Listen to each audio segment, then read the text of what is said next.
So then the groom says to the bride, what do you think the wedding planner's here for? Oh, hi guys. I'm sitting here today with Brent and Caroline. We're over at the Chicory. We're doing an impromptu kind of last minute episode of WEDucation. It is wedding season and we are in the trenches, I feel like. So we have a lot of things to talk about. We've decided to just kind of do a little casual end of the Saints game day kind of thing. So we're just kind of talking about some of the things that maybe you read online or some of the things that you've seen or heard, and we're kind of here to break down those myths and maybe a little do and don't, and also just the differences in roles. That's the one thing we're going to start with. Being here at the Chicory, we have a lot of different members of the team, and I, as you know, am an independent wedding planner. So we kind of want to talk about the differences in all of our roles to get started. So Caroline, tell us what your position is and what you do here at the Chicory specifically. So I'm the event producer, and I work hand in hand with couples. After Brent sells the wedding, they kind of pass it on to me I get all the information from them. So I basically take all of their details and I will put them into our system so that way we are clued into everything that's happening. I work hand in hand with wedding planners to make sure that the day flows smoothly. And really I'm focused on food and beverage, making sure the floor plan is set, food and beverage gets out on time, and that the couples are happy. Okay, and Brent, tell us a little bit about your position. So I'm the wedding sales manager here, and so I am the first face that the couples see when they're shopping for venues. So they come to me, I give them tours, we talk about all the food and beverage options, pricing, minimums, things like that, and then eventually they will wind up booking or whatever.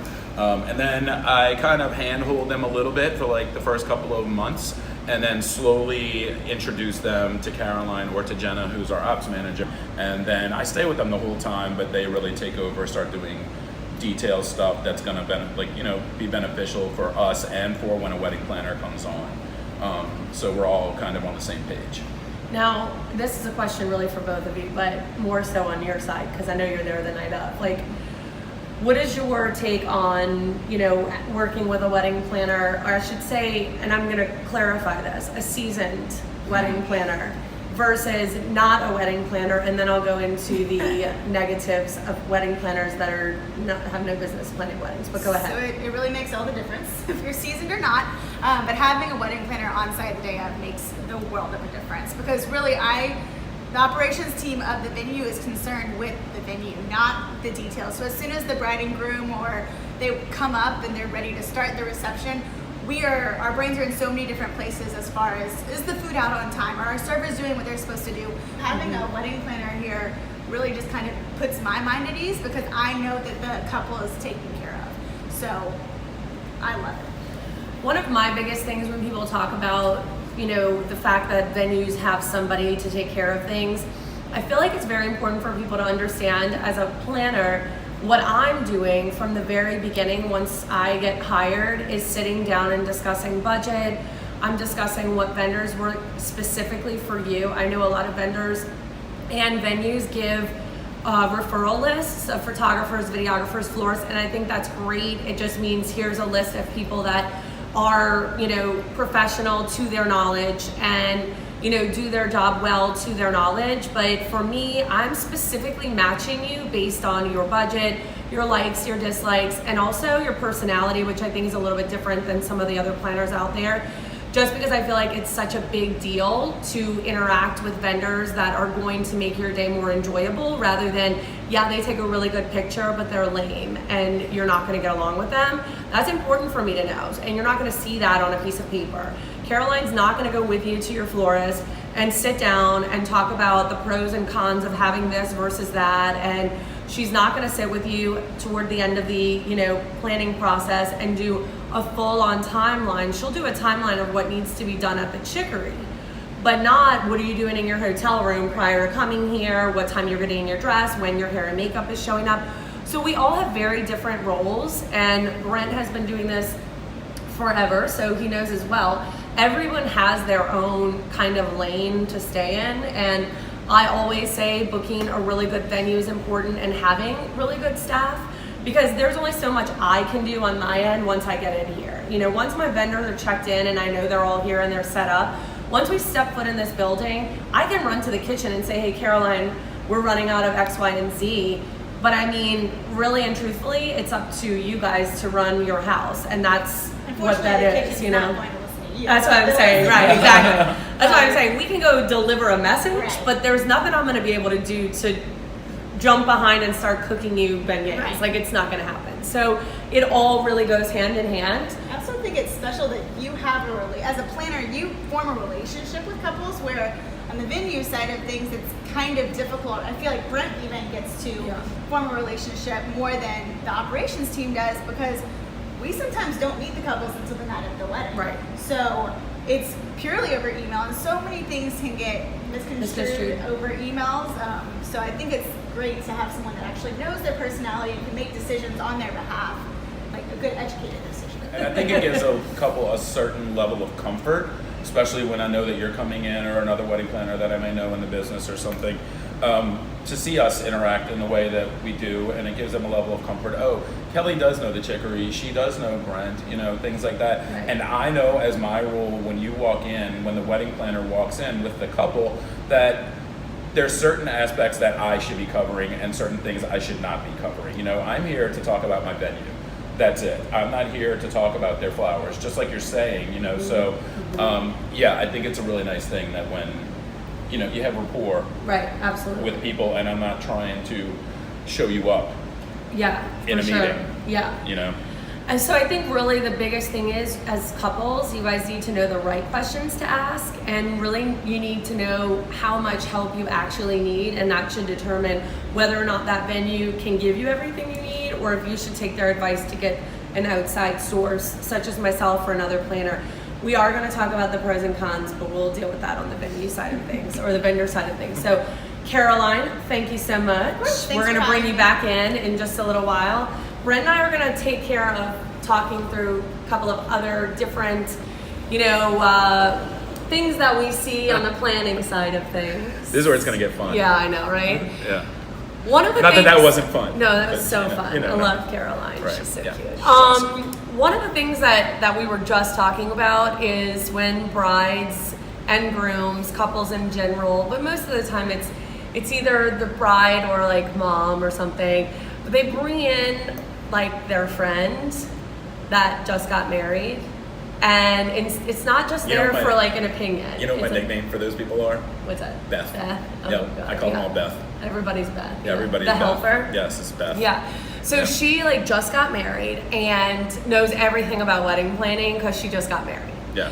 But like my theory is you have professionals working with you, so just because Beth just got married, like if Sorry I just to had all a- the nice Beths Yeah, I know, out Beth, there. we love you. But if I just had a baby, am I like going to the doctor and I'm like, come on girl, push over, because I'm gonna go ahead and deliver that kid because I just had a baby. So what do you mean? I can't. I don't I want to understand. talk about this for a second, okay? Yeah. So, this is like what people go to school for. Like, I went to school for event planning, you know, Right. things like that. I've been doing this since I was 18, Right. when I got started in my fraternity. I just got thrown into planning an event, and then it was just my thing.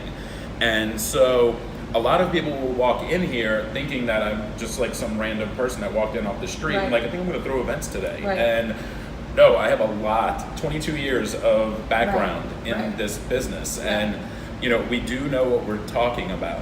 And, Yeah. you know, there's a reason that people like us are in the jobs that we're in. Don't ask me to do anything with like accounting or hook up a DVD player or anything, because I don't have no clue. You want to throw an amazing event and Right. party, I can talk your ear off about it all day. I agree. Yeah. And I'm not really sure. I think also going hand in hand with just bringing in the people that have like, oh, she's gotten married, so I'm going to go ahead and listen to her over all the professionals.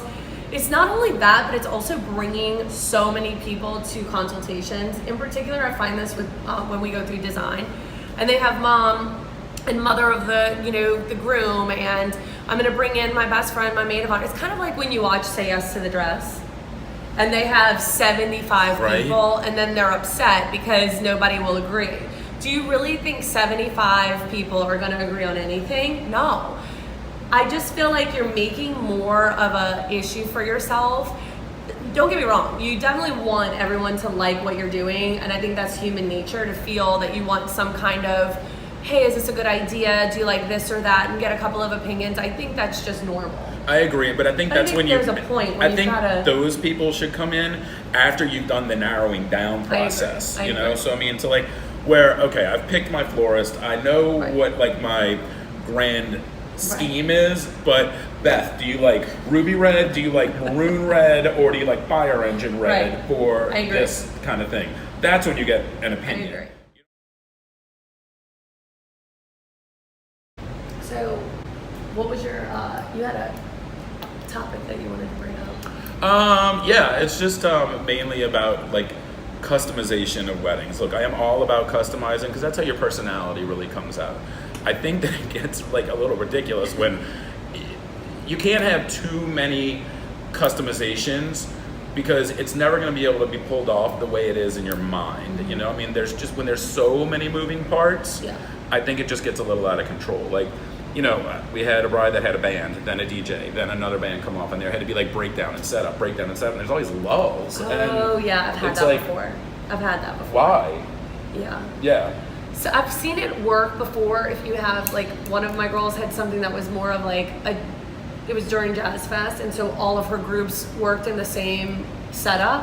Uh-huh. That was different. But if your bands are not cohesive and they've got to break down and set back up, that doesn't make any sense. So I mean, agree like, with you. customize how you Yeah. like. I mean, I think it's a nice But idea. if it doesn't make sense, Listen to To us the because professionals, yeah. honestly, we are here to make this the best possible day of your life. I'm not here to sabotage anybody's thing.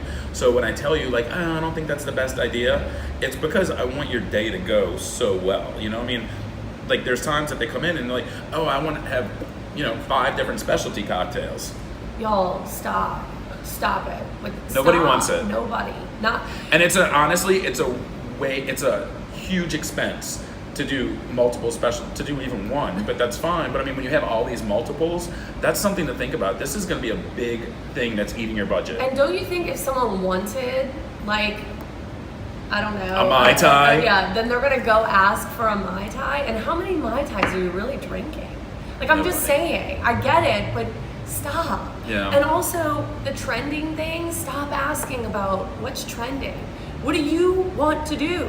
Just do what you want to do. Yeah. Don't ask me what the color of the year is. Who cares what the color of the year is? I do. Like, you would. You would. Pantone. Yeah, right? But I mean, if you don't want to do blush flowers, don't do blush flowers. This is but your if wedding. you do, awesome. Yeah, it's your wedding, not That's amazing. everybody Right. else's.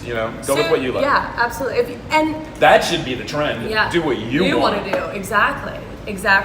I mean, I had someone ask me, and this is an ongoing. I hate when people say, "Well, what does everybody else do?" But my feeling is there are some things that make sense. Like, you should do it this way because it works and that kind of thing. But the other thing is, like, how do you want your procession order? How do you want your procession order? I can't tell you the way that my girl last week did it. Do you want it to be your closest friends?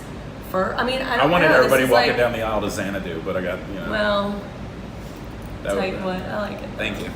But That's my trend. yeah, I mean, look, set your own trends. Be your own person. Be your own person. Be your Yes. own couple. Nobody's the boss of you. Except for Except for us, me. the day of the wedding. All right, guys, this is a very important point that we're gonna make here. But the entire process of wedding planning, every vendor that you hire, everything that we do is really to make your day perfect. But there is one thing that happens that you guys may not see, and so while you're sober, I'm gonna tell you about it. I don't know. How do you know that they're sober? I was gonna say, well, I think you're sober, but Cheers. whatever. Yes.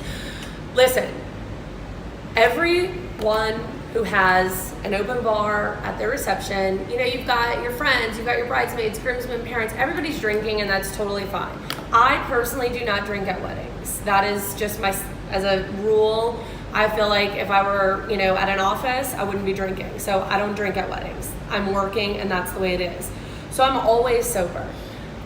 You guys have to understand that while we want your day to be perfect, there are definitely boundaries and limitations to what we should be handling, and your drunk friends cursing in our faces or accusing every single vendor that comes to pick up flowers or rental equipment or anything, accusing them of stealing your tuxedo jacket, your shoes, your phone, your guest book, because I'm sitting around with a collection of guest books in my closet. Like, what am I doing at home with like it? this. I'm like, oh my yeah, God, look did what you they see wrote. who showed up? Like, I mean, guys, pull it together. I'm sure someone that was drunk picked it up. Beth picked it up thinking she was being helpful, and she forgot where she put it, or it's in your room. Can I tell you a Don't quick feel like story? you have to call me at 3 a.m. Super asking quick. for it, but go ahead. So we had this wedding. They came, like, her purse goes missing at the end of the night, and her shoes, and everything. And of course, her shoes were like $7,000 shoes, and Always. yeah, that kind of thing. And her $1 million limited American Express card went missing. And I mean, we know y'all took it. We saw one of your staff take it. Blah blah blah blah blah. Well, we have cameras everywhere, and we're like, why don't you come in for a Bam. meeting the next day? We're like, you know that person? You see that girl right there? Bridesmaid, Beth. I'm like, that looks like your purse. I'm like, I mean, and it was, ooh, and not even an I'm sorry. No, that happened to me not too long ago. They accused the rental company and the florist that was coming to break down, swore that they stole the shoes and what. And I was like, guys, we've all just been sitting in this room. Nothing is happening to you, whatever. Turns out someone brought it upstairs and put it in their room, just like I said. They never came back down to apologize. My point is this: we love working these weddings and we love doing this, but at the same time, I've had my own staff cursed at and screamed at. I've been at this venue before where we have been downstairs getting yelled and cursed out that the cops have had to come. And you have to understand that you can't go online then and give us a bad review because we didn't feel that we should have to stand there and listen to it. We will be as professional as we possibly can, but you guys have got to keep your wits about yourself. And remember, even though it's your wedding day and it's gonna be perfect, you still have to act like a human being. When you stop treating me in a professional manner, Right. is when I'm just going to walk I feel like away. it's breach of And, contract, yeah, then I and don't have that's to be it. professional Yeah. with you anymore at that Yeah, point. so Yeah. be aware of that and really be aware of your bride. I can tell you, my girls, my brides have told me, I can tell you who the problem's gonna be. All And the time. I'll say thank you because I let them know up front, okay, here are the boundaries. And once it's crossed, I'm out and so is my staff. Like I'm Deuces. not doing it. So keep that in mind. Weddings are filled with a lot of emotion. And it's the best day, and everyone's on such a high, but it's so much drinking, especially in New Orleans. And a lot of people can't handle their alcohol, and so it's worth giving you guys Not that us. warning. Yeah. So we're gonna end here. We will obviously have another conversation about the do's and don'ts and the myths and what we see. But we thought we'd start here. I hope you enjoyed it. We're gonna get into some vendor kind of do's and don'ts as well. So stay tuned and don't forget to subscribe, like, comment. We love our brides. We do love our brides. Yeah, So yeah. we're just trying to help you guys out so you guys don't have to deal with the drama you're the the best day day of. ever. Yeah, absolutely. So don't forget, email me if you guys have any questions or want us to cover any topics. We're happy to do that. That would be fun. I know. I think we should do I'm that. gonna take a Facebook call off Live. the line right now. Yeah, Caller, are you yeah, there? exactly. Hello, Beth. Sorry, we down. Sorry. All right, guys. Thanks so much, and we'll see you next time.